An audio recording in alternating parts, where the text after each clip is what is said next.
Hello and welcome to the two-man power trip of wrestling. I'm your host, JP John Paz. With me today is a very special guest. She is a former pro wrestler, stunt woman, actress. She's done it all. She's been in TNA, WWE, OVW, ECW, Miss Action Trinity. Stephanie, how you doing today? How's everything going? Great. How are you? Doing very good. And we have Tony as well from your special NFT line, OK Boomer, and we're going to learn more about that. Tony, how you doing? I'm doing great. How are you? Doing very good. I guess first and foremost, Stephanie, Trinity, what have you been up to? What's going on in your world? Oh, just kind of, chilling after all this and getting back on track. We were shut down with everything. So just kind of slowly getting back to the groove of things, but doing life. Thank God. Yes, getting back to normal a little bit, right? Yeah. Hopefully. Uh, you know, Kind so of halfway there. Yeah. yeah, you know what you got to do. And then it gets into a whole other topic of Yep. conversation. But yeah. So what's going on with this NFT? Crypto tokens are very big now and NFTs are huge. So kind of explain that. What's going on and, how are you involved? Well, I'm very new to this, so I'm really not the one that would be the greatest person to be explaining this. But my friend Ben came along and asked me if I wanted to get into this, and I'm still very new, so I don't fully understand everything that's going on with it. But they spoke to me about the NFT and joining and getting involved, and I said I'll try it. And so I hope that someone else is here to talk about that because That would be Tony. Yes, Tony is the man for the job. Tony, talk to us about the NFTs, what's going on, and how to get it, everything like that, all the details. All right. Well, the OK Boomer project launched in July. We launched a token on the Binance Smart Chain. We've been doing pretty well as far as cryptocurrencies go. But the newest trend that's going in the crypto space is NFTs, non-fungible tokens. So we wanted to get our foot in the door and try to get some NFTs going. And we reeled our minds a little bit and wanted to do things a little bit differently. So we came up with an NFT experience. Not only will you have the NFT that'll be, forever in the blockchain, it's assigned to your wallet, but you will also get some type of a real life experience. So we've been reaching out to a lot of different celebrities and former pro athletes to try to get them on board. Trinity, of course, jumped on board. Peter Miller is on board, as well as a bunch of others. We minted these NFTs on OpenSea, which is the largest NFT platform and by users currently. And so you can go there right now. The auctions are live. You can place a bid, and the winner of those auctions will get an NFT experience. Nice. So what is an NFT though? Really, in general, just to explain it to me and even the layperson, the layman. All right, yeah, for sure. Okay, so when you're dealing with tokens, like let's say you were dealing with Bitcoin or Ethereum, one Bitcoin is just like every other Bitcoin. It's worth the same amount. They're completely interchangeable. NFTs, non-fungible tokens, is a one of one token. So this one token is completely different and unlike any other token. It can't be swapped interchangeably, and that's what makes it non-fungible. The dollar is fungible as well. If you have a dollar and I give you 4 quarters, like it's the equal value. But with NFTs, you don't have that. Each one is completely unique and special, and it's on the blockchain. So not only does it exist in the cloud on the internet, like all the other images, there's billions and billions of JPEGs and PNGs out there, but this would be a one of one special token that is attached to some kind of a digital media. It can be a picture, a song, a video, pretty much any kind of digital information. It could be a spreadsheet for that matter. It could be anything. You can tokenize it, and you have proof of ownership on the blockchain of who owns that token, because it'll be in their wallet and only they will have control over it. So it's pretty rare. I mean, like rarest of the rare. It's one of one.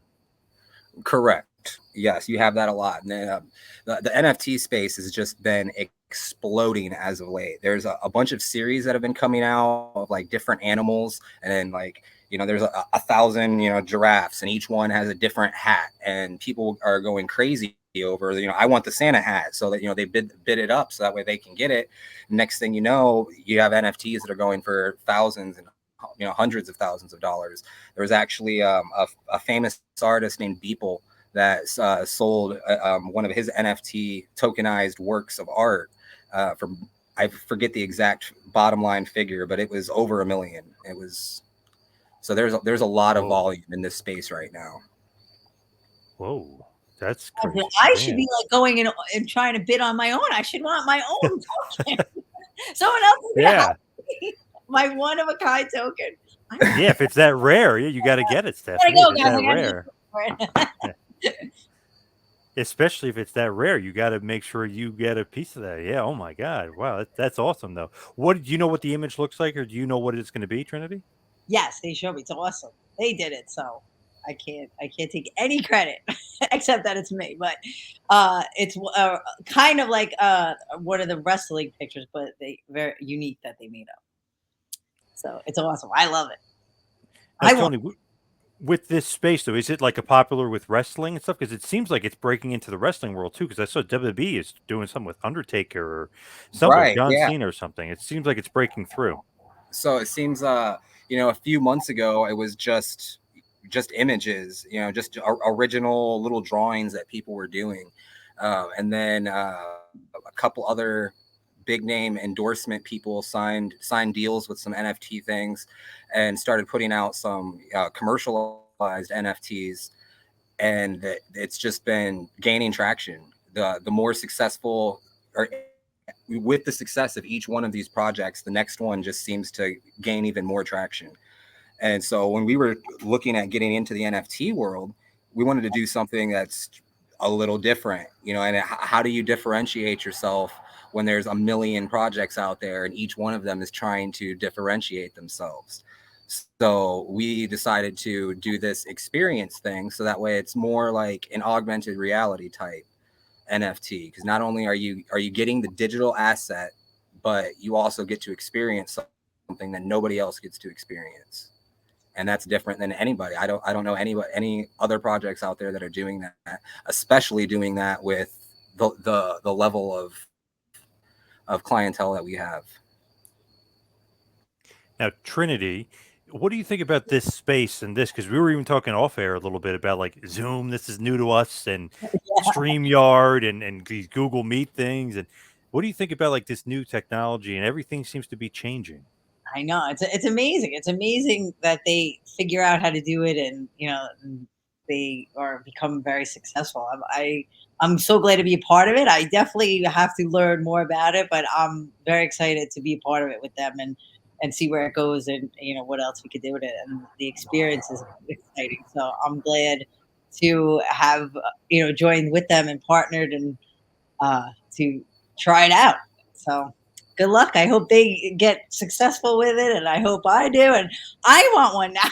You got so excited about it. I got to go bid and get one, or I don't know what's next, how I get one, or what we do next. But I'll be finding out with them.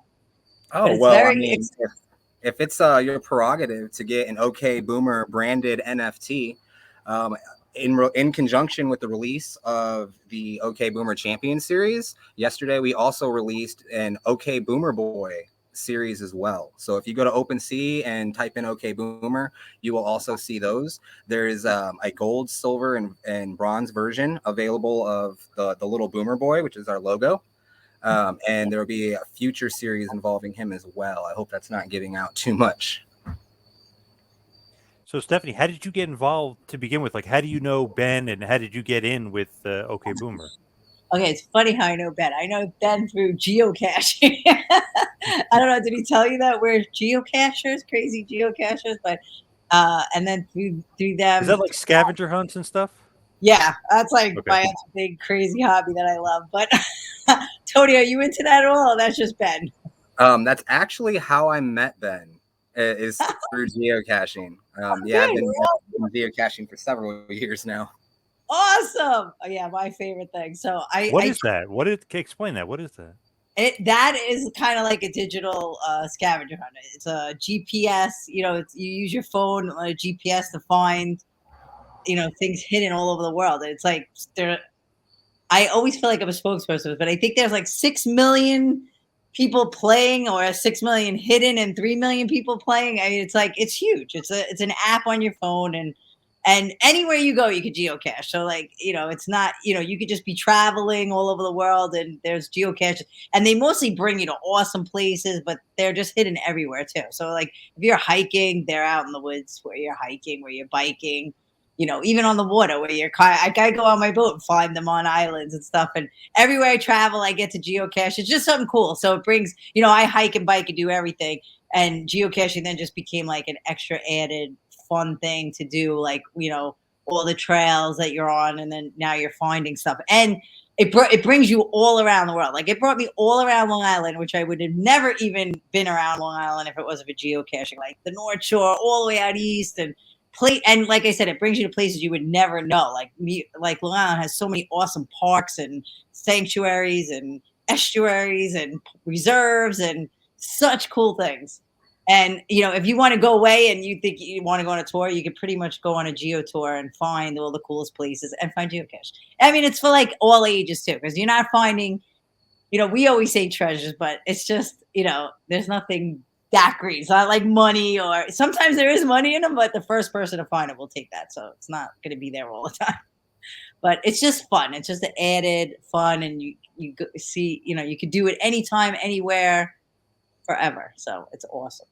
It's like a digital scavenger hunt, basically. Yeah, it's like when GPS like first came, when they switched the switches, and I think in 2000 when GPS came about, and they wanted to see how accurate it was, and someone hit something, and people like went to find it, and then it came from there. So it's like if you were putting an address to a house or a location, it's the same thing. You find all these dots all over the map, you click on them, and they bring you to it, and then you find something. You have to find it.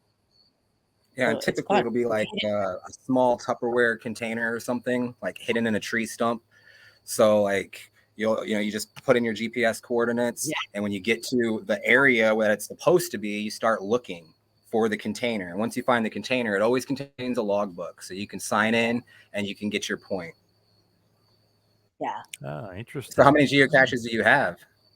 I am working on 5,000. I'm like, well, I'm like 4,800, but I hope to get that by the end of the year. Yeah, nice. I wish I'm at 10,000. I slacked off for a little while, but yeah, I'm a like insane geocaching fan.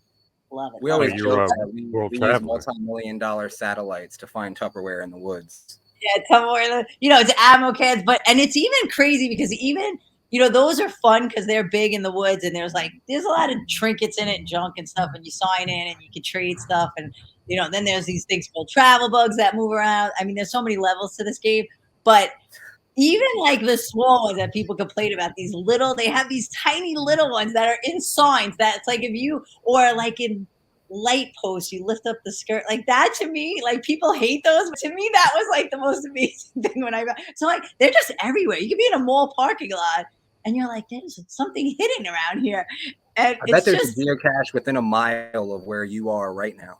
Oh, absolutely. Yeah, absolutely. Like anyone, and I always say, I'm like, just download the app and look. And that's what, like, when I first heard about it, I just like download the app, and there was one right close by, and I went like trekking through the woods and found I couldn't believe it. I'm like, oh my God. So it's like, it's exciting. I mean, obviously some people think, it's like, okay, what is that? But it's just exciting. If you like to be out in nature and out and about, and if you're already doing things, like I said, I went to Aruba and there's geocache Aruba. I went to Hawaii, there's geocache all over Hawaii, and they're always at like the cool spots.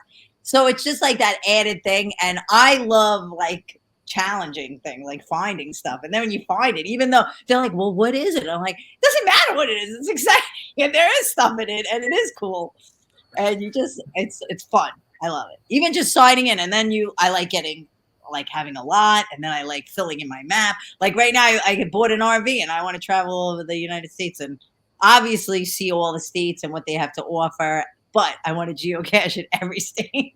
That's what I really want to do. It's like a hidden world within a world. Yes, cool. Yeah. And it really is, because there's, like I said, there's so many layers to it. Because there's all different kinds of caches, and then there's events. So I mean, it's so many layers to this game that make it so much fun for like everyone. Like you could go to an event and be social, community. You could clean up. They have like cleanup events where you clean up parks. We're very good for the nature geocachers. We like to clean up and keep nature going and safe and great.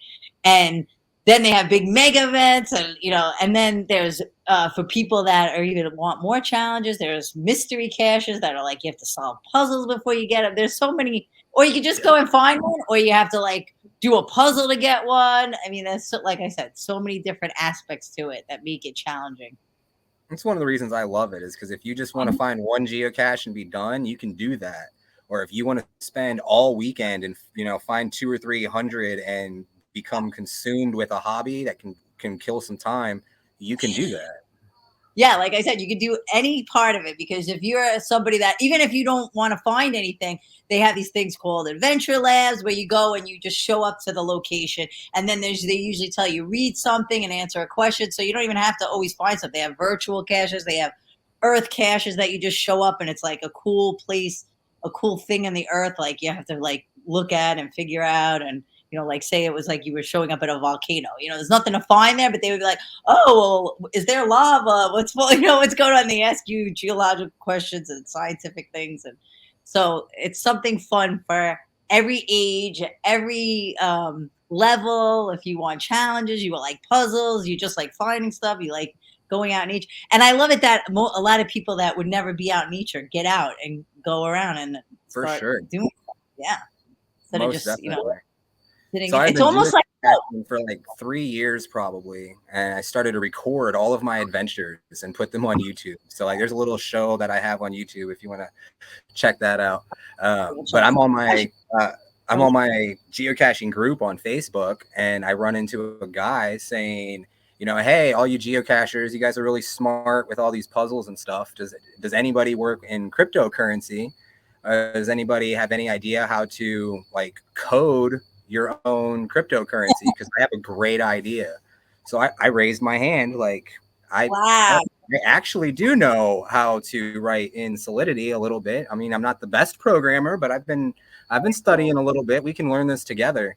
And so we ended up connecting through that. Several phone calls later, several meetings later, we launched OK Boomer. That's so cool. See, there you go. All from geocaching. Look at that. Yeah. For sure. Yeah.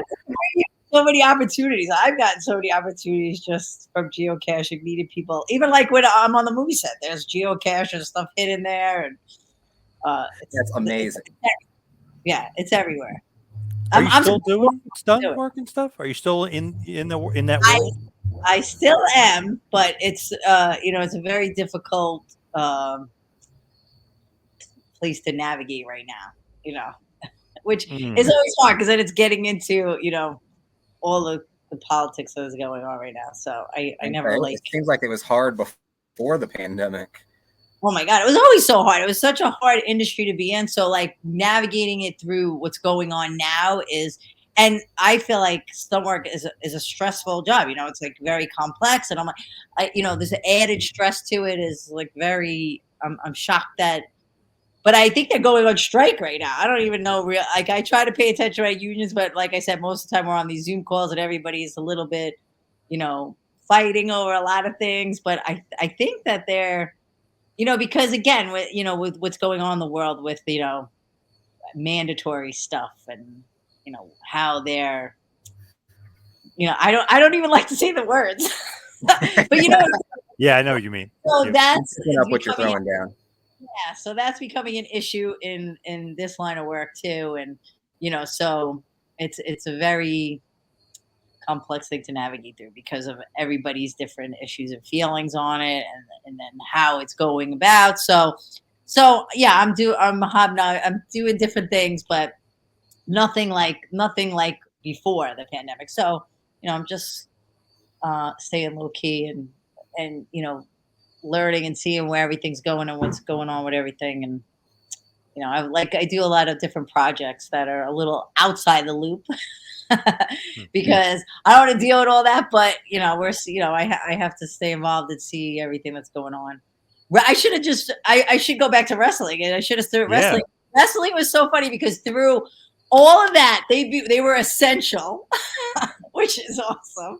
You know, Yep. Vince McMahon has a lot of connections, obviously, and they were essential, and they never stopped working, and they're still. And I don't even know like what they're. You know, they're not the same thing as the entertainment industry as far as our unions. So I don't really know what's go. I'm a little out of the loop with that, so I don't really know what they're doing. So it would be interesting to find out and maybe contemplate going back there. Yeah. Oh, really? Yeah. Always Wow. ring ready. I am always ring ready. I am always moonsault ready off the top of the cage. No problem. Oh, I would love to Yes. see that. Oh, Yeah. I would love to do it again. I do definitely miss it. Do you get the itch to get back in the ring and wrestle? All the time. And if I can't even watch a video, I can't even really watch the show because if I watch the show, I'm on the edge of my seat ready to like fighting in my couch or by myself. But and if I watch any of my old videos, I get so amped up and I'm ready. Oh, I love my videos. I'm surprised they haven't reached out. But You know? yeah, well, like Reached I think, out. you know, even though they were still wrestling through the pandemic, you know, there was no crowds, and I don't even know where they were doing it, and how they were doing it. Well, I did talk to like TNA like a little bit after my last in ring appearance was 2013. So we are talking a long time. But I did speak to them on a few times, but they were going through a lot of changes at the time. So you know they were moving out of Florida, they were getting on the road, so they were very up in the air. And I think even that company, even though they're very awesome, it's very up in there. Now I don't even know what AEW is. I watch it sometimes, but I don't know who's running it. Where is it? I'm like, where are these shows and who's in charge of it? And I probably what? I keep saying Ring of Honor.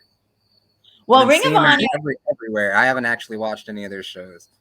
Are they on TV? Because Ring of Honor is always I worked on Ring of Honor. That was like it's one of the best indies. I don't know now. Is it on TV? Because Sinclair on Broadcasting TV with no crowd.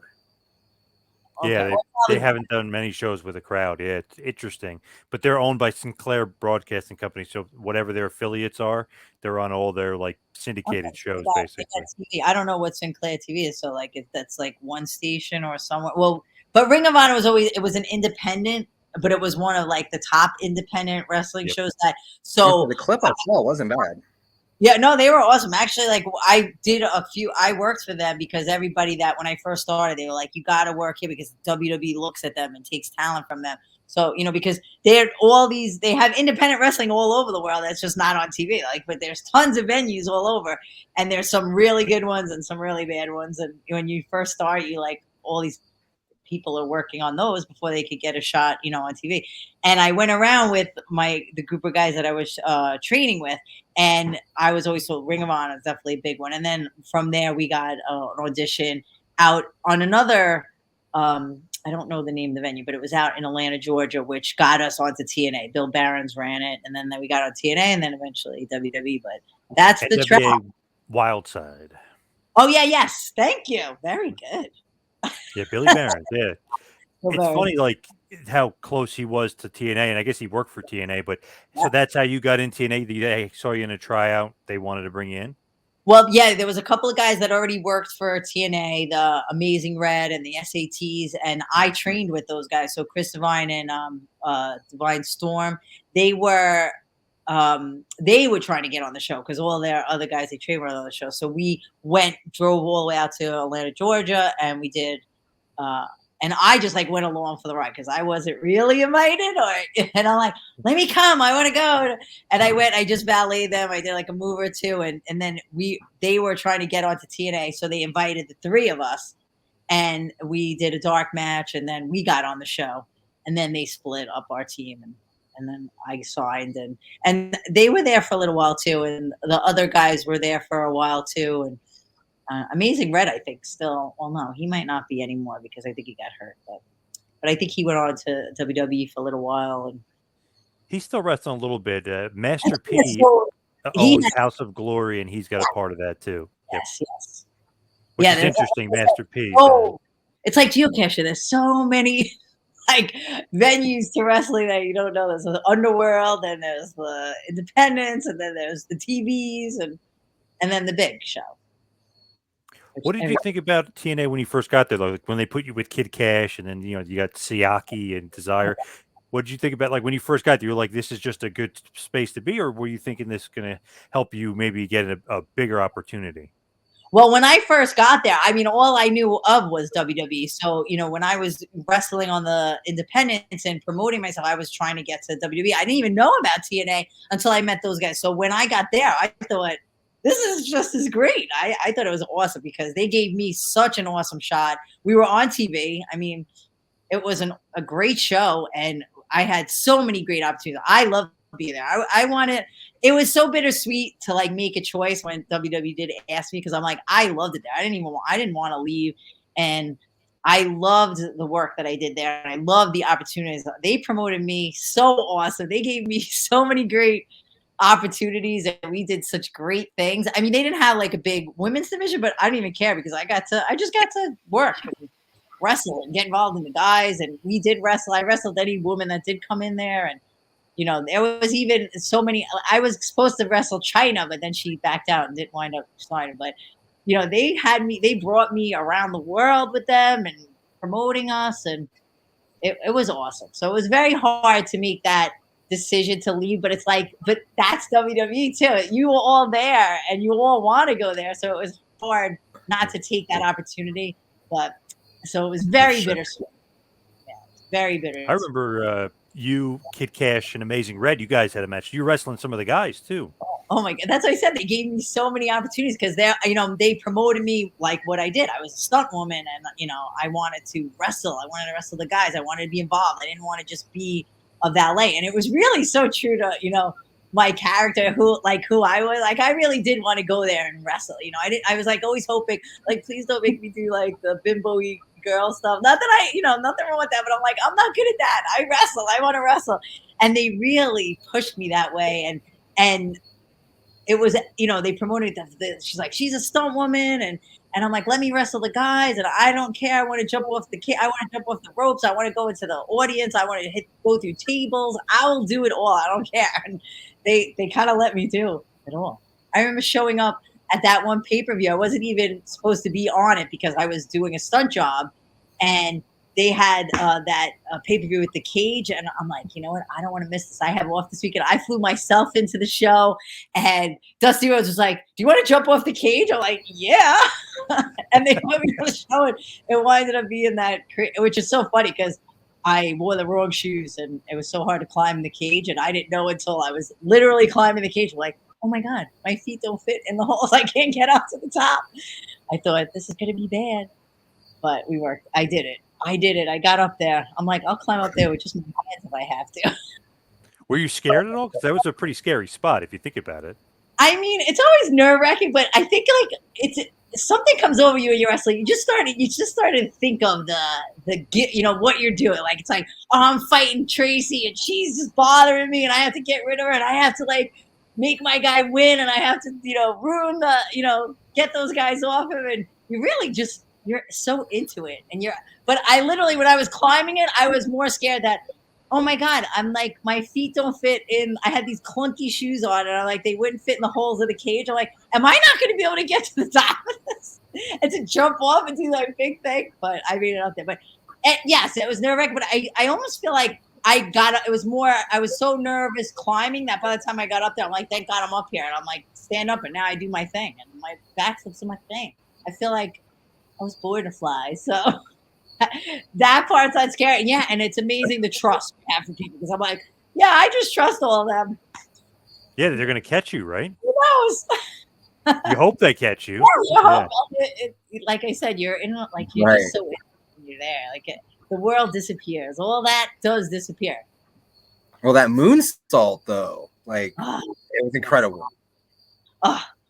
I know, like when I look at that video, I want to do it. I want to go right back in the ring. And I think I was flipping through the channels or not even the channels. I think Facebook's always like showing, I think or Instagram, I'm friends with some wrestling page that always shows clips of really good women wrestling. And I get like, ugh.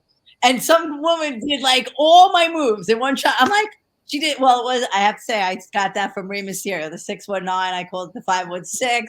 But I loved his work, so I emulated him a lot. And also the other guys I trained, which were all the lucha and high-flying stuff. So any move like I'm like, oh, that's awesome. I could do that. So I did that swing between the ropes where you kick the person where they're hanging over it. And I just saw another girl do that. And she did like a moonsault. I'm like, I want to go back and do it. I could be fighting her because like literally when I was there wasn't a lot of people that did any of that stuff. And it was funny because it was like Lita was before like doing it. And I'm like, yeah, I could do that. I'm a stunt woman. And I went there, but then, she wasn't there anymore. And I'm like, I don't get to like, that would be someone I would want to have a match with. But I want to see that. I know. And I didn't get to really wrestle those like women that were doing the stuff that I was doing. And now I'm out. Now I feel like a lot of the women are doing this stuff. I'm like, yeah, figures. We're always like. What do you think about the women's revolution, as they call it, with wrestling? I mean, were you a little surprised by it? Because there's so many women wrestlers out there. And like you said, there's so many good ones too now. Unfortunately, I don't watch it enough to really know. Like I said, I just like click through it and I'll see some moves, and I don't pay enough attention. I don't really know who, like, my run after I left and I was like paying attention, was there for a while. And it seemed like everyone left and they just like cleared the lockers and started over with new people. And I kind of lost a little touch of what's going on. Because like I said, when I'm not doing it, it's kind of hard for me to watch because I want to be there and I don't like to watch I'm not a watcher. I'm not like an onlooker. I'm a doer. So to watch other people doing what I should be and can be and want to be doing I don't really watch, so I don't know what's going on with all the women. But yes, I do see some clips sometimes. I don't know like where they're from or, is it independent shows or they're on like TV? So I don't know who's where and what's going on. But that's awesome that, if they have, there was a lot of times where, women would wrestle, then they really wouldn't. And then they would try to get back into that and then they wouldn't. And it's always weird to see like where, like, I was always told like no one really wants to see women wrestle. And I'm like, well, some people do, real fans, but I'm like, but who cares? It would go, we wrestle for a little while. Some of us do the good stuff. Some of you do the gimmicks. So there's like geocaching. There's something for everybody. They like it all. So there's room for all of it. And there could be, the sexy ones, the bimbo type things, the funny gimmicks. There could be serious girl wrestlers. And, I just do know that they did tell me like, it's hard to, make it so like great if like a guy is like going through a table, but then like if everybody's going through a table or women are all going through tables, then it's not as detrimental or seems so big. So I do understand that, but it is real. So even if I'm going through the table and they're going through the table, we're still going through tables. That's why, but it's like how much you do, because you have to have like the really big hard stuff that's makes it look like, oh my God. So you can't have everybody doing it. And it's funny because I'm like, I want to do all that because I do it. I do it in stunt work. We do all that already. Right. But it still is crazy. Like, no one think that it's not crazy, like going through tables off balconies, backflipping off tire cages. It's still very dangerous and very crazy and very abusing to the body. So not even if it's girls or a lot of people do it, it's still very hard. And I respect everybody that does it. Does the stunt work help you like with wrestling, or did it help you? I mean, did that kind of give you an edge almost that you were able to do that stuff? Yes, absolutely. Having that stunt background made me come right into wrestling. I'm like, I do all the high flying stuff. I'm like, I want to jump off at everything. And when I would see the moves, I'm like, oh, I want to try that. And it's funny because my first taste of wrestling was on a video game where a stunt coordinator was coordinating the video game. And there was, believe it or not, Kid Cash and Johnny Swinger were on the first wrestlers I ever met. And then I winded up valeting with both of them, which is awesome because like, they didn't even remember me. I remember them because they were working on the video game. But I got in the ring with the stunt coordinator, and he was like showing me these moves, and I'm like, "Wow, look at that! I just got to tell me how to kind of do it." And then when it came full circle and I was wrestling, the people I was training with, they would like show me some of the high fly, the hurricanranas and stuff. I'm like, I just need to know the placement, and I could do it all right away because of stunt work. And then after wrestling a while, I even became better at stunt work. They both complement each other so well. And I'm like, they both benefited me in both. I was more confident right away as a wrestler because of stunt work. I was doing stunt work for already, I think 10 years before I got into wrestling. What people think that I was a wrestler, a stunt person. It was stunts for a very long time. And wrestling I was actually handed a script to stunt coordinate a movie about backyard wrestling. It's called Jimmy the Dread. I still have the script. And it's funny that I saw this kid in Lindenhurst that was having a lawsuit with his wrestling ring in his backyard. I don't know if you remember that. And Yep. that's when like wrestling rings weren't allowed in backyards anymore, and the insurances went up. And I went to go buy his ring. I'm like, can I buy your ring off you? And he's like, I'm fighting the lawsuit, but he told me about the ECW training school in like Oakdale, right in Long Island, and Mikey Whipwreck and these guys trained at. And I went there, and I'm like, I might be doing this movie. I might need some wrestlers. I want to like train, but I actually wrestled in high school, so I trained. Wow. Women weren't wrestling, but I knew all the wrestlers and the coaches, and I would go in and train with them, and I would do the whole workout and like to learn the moves. So I knew wrestling, so even when I got into it, and it's real, like you're wrestling, you're just not really putting on the moves, and so I kind of knew all the chain wrestling parts, and then stunt work with high flying. I was like meant to do it. It was like such a perfect transition. I don't know if a lot of women are as tough as you, though. I mean, you're wrestling, you're doing stunt, you're doing pro wrestling. It's pretty crazy. Yeah. I would say, okay, when I lose, it's not real. When I win, it's real. Right. In the ring, I will beat any woman, anywhere, anytime outside the ring, for real. I'm already calling you out, everybody. Yeah.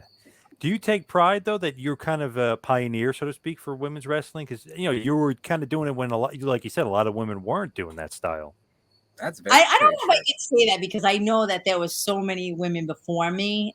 That's awesome for somebody to say that to me, which, I never looked at myself like that, because, I knew that the older women that like, came before me and paved that road, and, and then, yes, Lita was already doing that.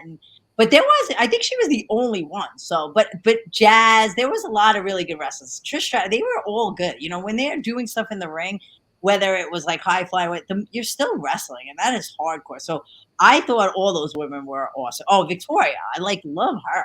I wish that we're friends.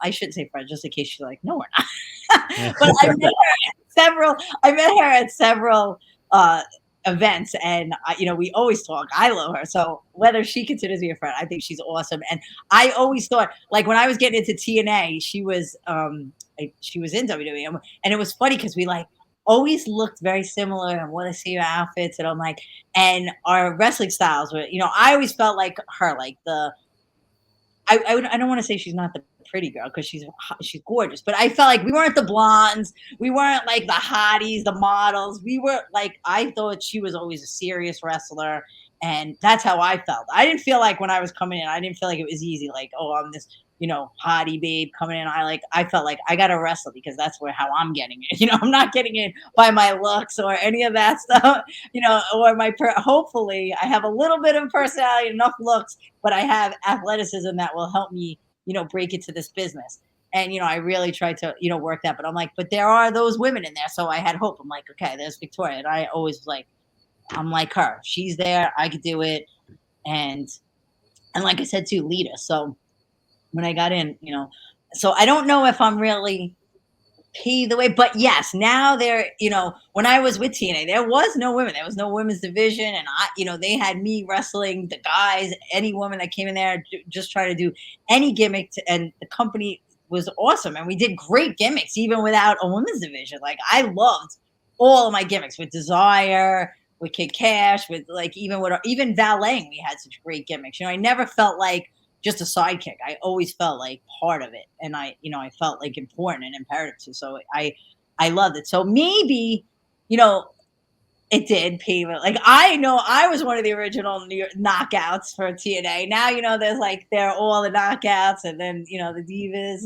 But see, like with WWE, I wasn't there from the beginning. So like, I can't feel like I paved the way there, because I was only. If you don't want to say paved the way, I would still put you in the category as have laid down some of the foundation, for Thank sure. you.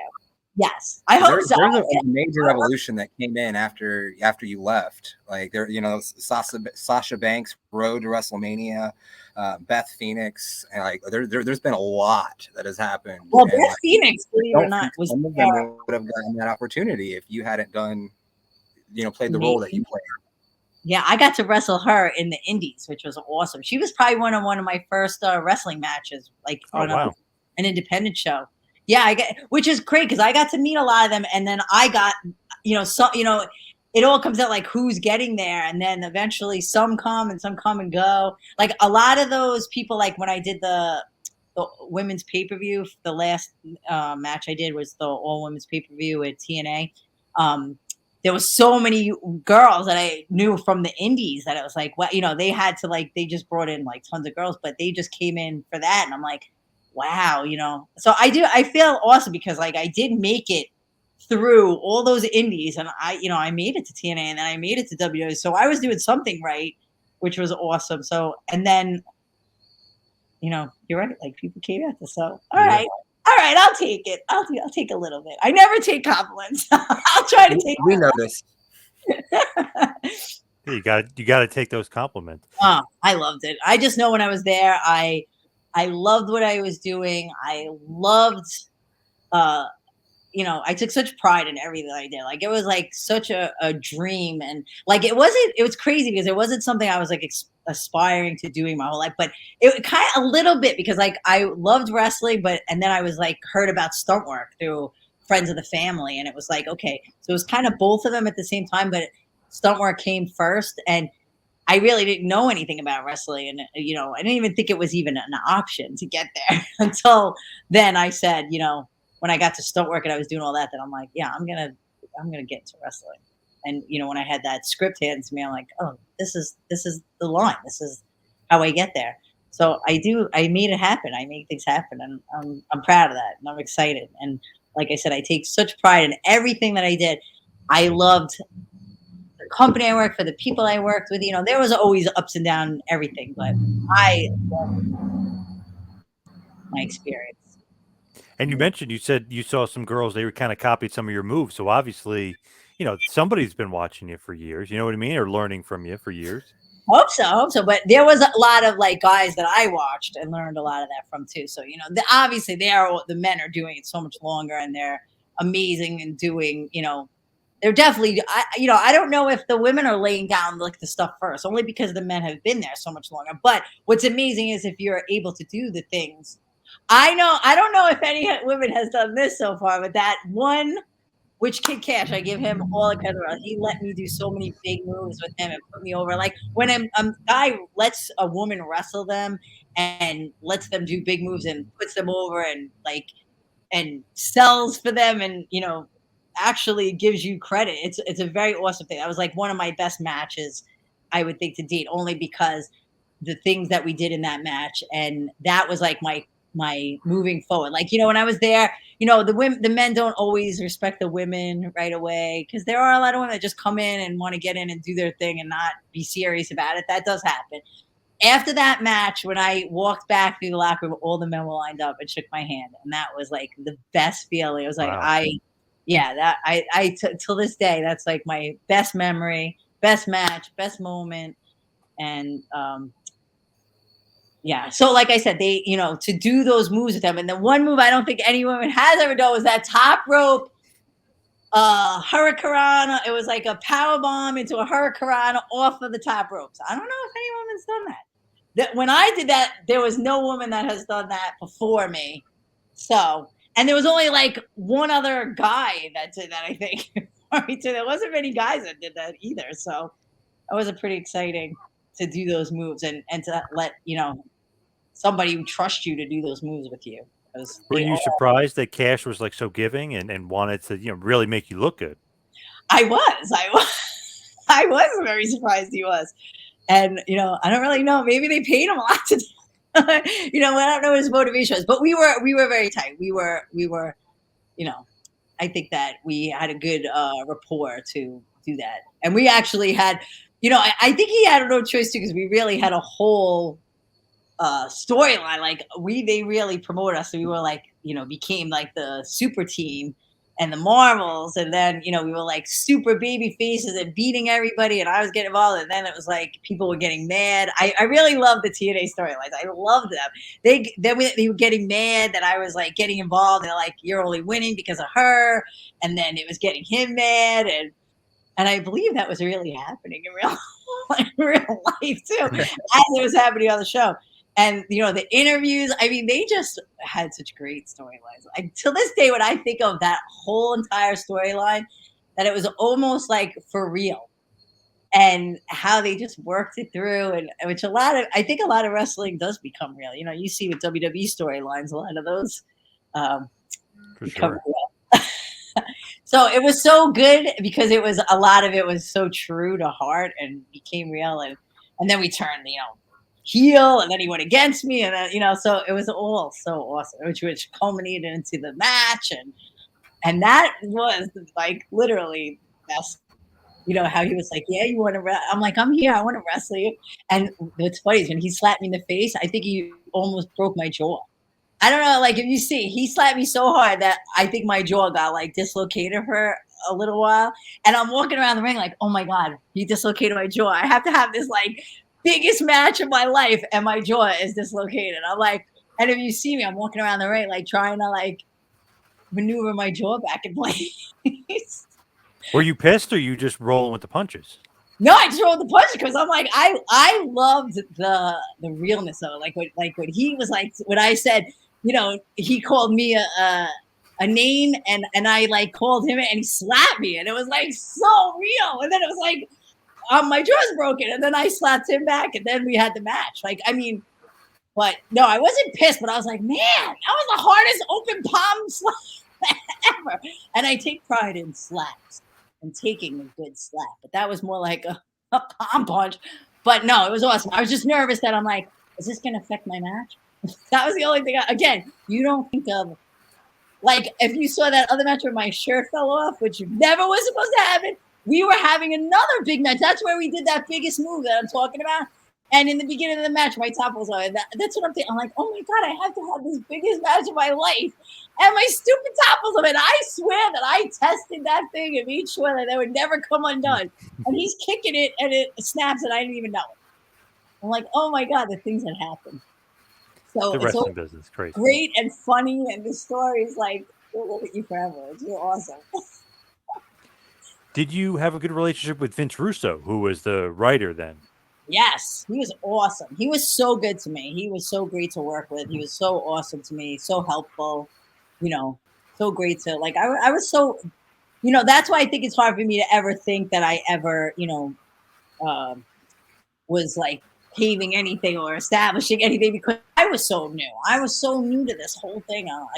I wasn't and people were kind of little mean because it's like if you didn't pay your dues and sleep in your car for 10 years before you got on TV, no one cared about you. No one thought you deserved to be there. And I'm like, so I understand that. And I got ahead of I went on those independents and I saw all those people trying to make it.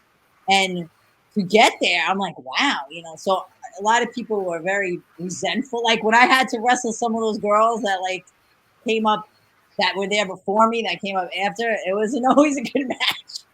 They didn't always like it.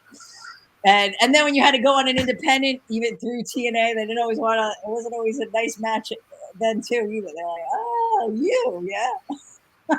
They don't want to make you look good sometimes. No, and they didn't have respect for you. They didn't think that, you can wrestle. You paid you. That's why I was like, bring it.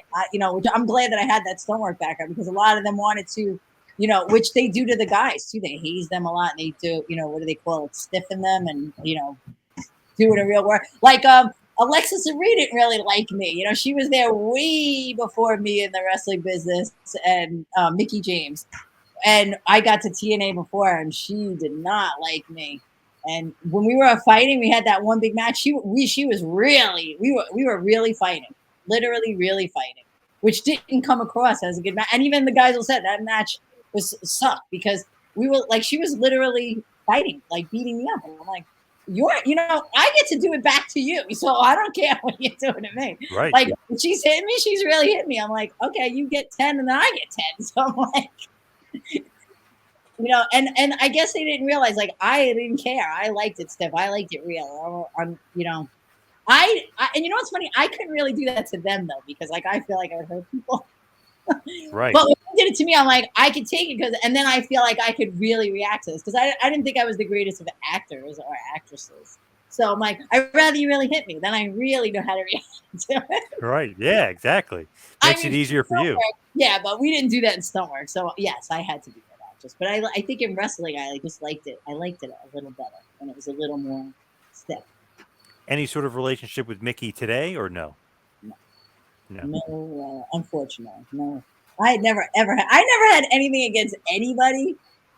You know, even the people that didn't treat me good through anything in my career, I still didn't care because I was so focused on what I was doing, and it was such a crazy world to be in. It was already like a mind mess to be there. So when anybody didn't like had problems, it was like I don't even have time to like worry about it. I had so many other things to worry about, you know. So, and I don't hold anything against it because it was it's a crazy business industry to be in. So I feel bad for I do feel bad for everyone and anyone in it. It's awesome, but there's like a lot more going on. A lot. A lot more politics, right, than people realize. Yeah. Nothing like at least the stunt industries. I think the stunt industry was like way more professional, like as far as professionalism. Like wrestling, probably more because it was not many, more of a monopoly. And there was only two companies on TV, and everyone in the world is trying to get to the TV, and people would do anything to get there. I don't even know what people would do, but people would work for nothing. Like on the indies, they treated you got treated badly on the indies. People working and never getting paid, and I was already doing stunt work for a long time, and and it's funny because I had very mixed. People had very mixed feelings about me in the wrestling because I was already older. I was already I got into very late, and I was already in stunt work for a majority of my life. So like I came in and I'm thinking it's a business. Like yes, I will throw my body all over this ring and do everything, but it's like I you get paid to do that, and we were already not getting paid a lot as it was, like hardly anything, especially a woman. They didn't even really care about women. So like I think all my first round of shows were for free because it's like nobody knew me. So I'm like, I just came and valeted for nothing. And and I still did the big, any big move. I didn't care because I wanted to, I wanted to get noticed. I wanted to like fast track it. I think that was my thing too. I did want to get to the top like right away because I was already older. I was already in the business. I'm like, I know what it is, and I know I see, and my brain was already like promoting. I already had gimmicks and pictures, and when I would go to shows, and I was like, great. I was like, this is what WWE wants, I think, and like this is what I'm putting together, a package, a product, So my brain was already working like that, but I really did just want to wrestle. So I didn't even care about it. But I'm like, but you have to think business mind, and otherwise you would get taken advantage of. But I did really want to wrestle. Same thing with stunt work. When I got in stunt work, I probably worked and got screwed out of a lot of money because I love what I do. I just love the job and the physicality and the work. Like, I never did any of these things to be famous. I really truly loved the wrestling and the stunt work and the fun. What did you think about your time in WWE? Did you have a good experience or not so much? Well, that was kind of bittersweet too because they didn't really let me do a lot. So it was like leaving TNA where I got to do everything and going there, and you're so excited to be there. Like you're like, oh my god, I'm getting this shot. Here I am, and in my mind, it's like always a mind f to me because I'm like, did I do it? I'm like, I don't know, like what I was supposed to do there. Like, should I have pushed more? Should I have, it was such a hard thing to be in because no one tells you anything. You get there and you're like, yeah. And they hazed me in the beginning. I'm like, I'm thinking I'm an adult and I'm a woman. I get hired by this company. I come in with my bags into the locker room and the girls throw my shit out into another locker room. Like, what? Really? I'm like, I work here. I'm hired. I'm like, I'm not just like showing up. And I'm like, and they weren't super nice. And they were like less professional than TNA at first. And I'm like, wow, you would think there you wouldn't have to be that way. I mean, I guess there was nobody at TNA to really do that to me because I was like the number one girl. Yeah. Treat me like that. And there wasn't enough people in the locker. But you would think WWE, everybody's like established and secure. And I feel like even the top stars probably are never really secure in their head because it sucks that you walk around feeling like that. Like I never really felt that way in stunt work, even though we have a lot of competition and you have, so many people bidding for the same job. But it's like WWE, I never felt like I knew what, when I got to WWE, where I belonged and what I was doing. And I was like trying every different, I'm like, I don't want to like ruffle any feathers. I don't want to step on anyone's toes. I don't know like I don't want to piss off anybody, because you would hear stories of like women that pissed off the guys and they would get fired or move to another show. You heard so much rumors.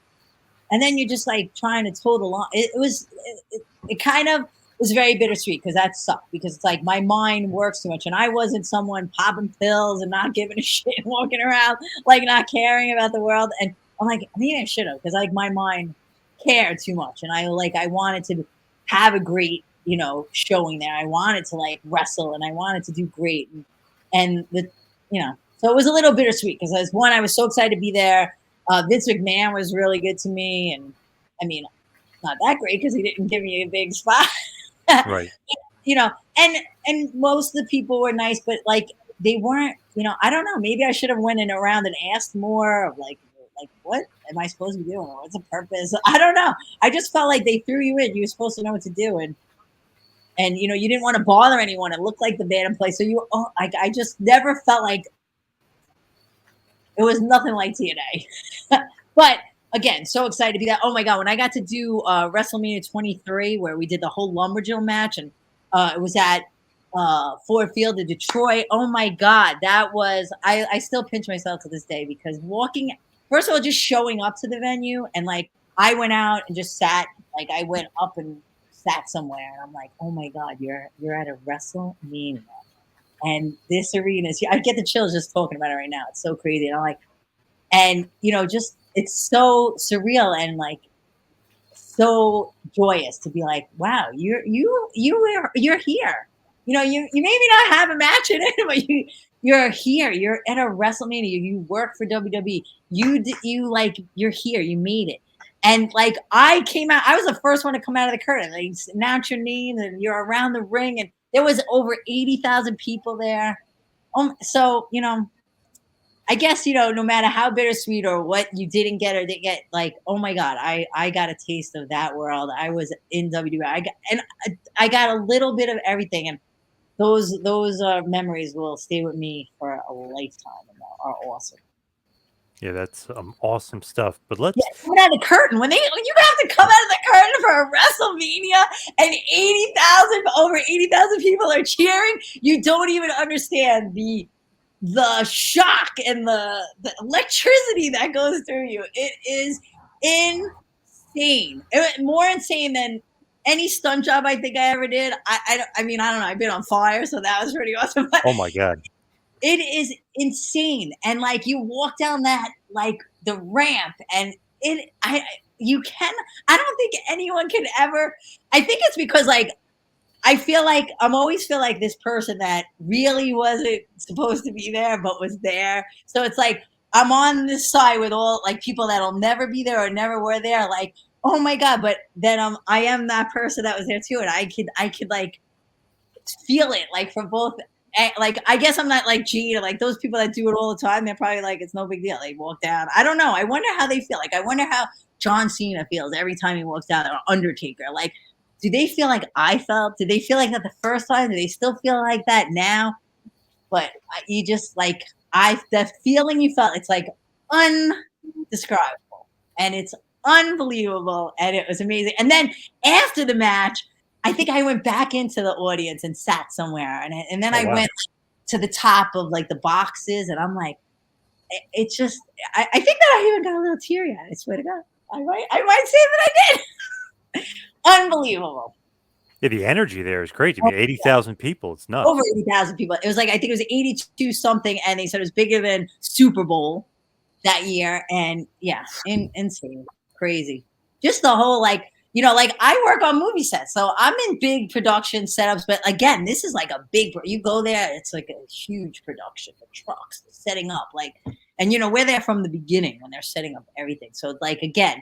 Like, I don't know if everybody had that feeling, like where I like walked around, I appreciate everything, like from the setting up the chairs to like sitting and watching them set the ring up, and and then just watching it all happen, and then being a part of it, the backstage, and then oh my God, crazy.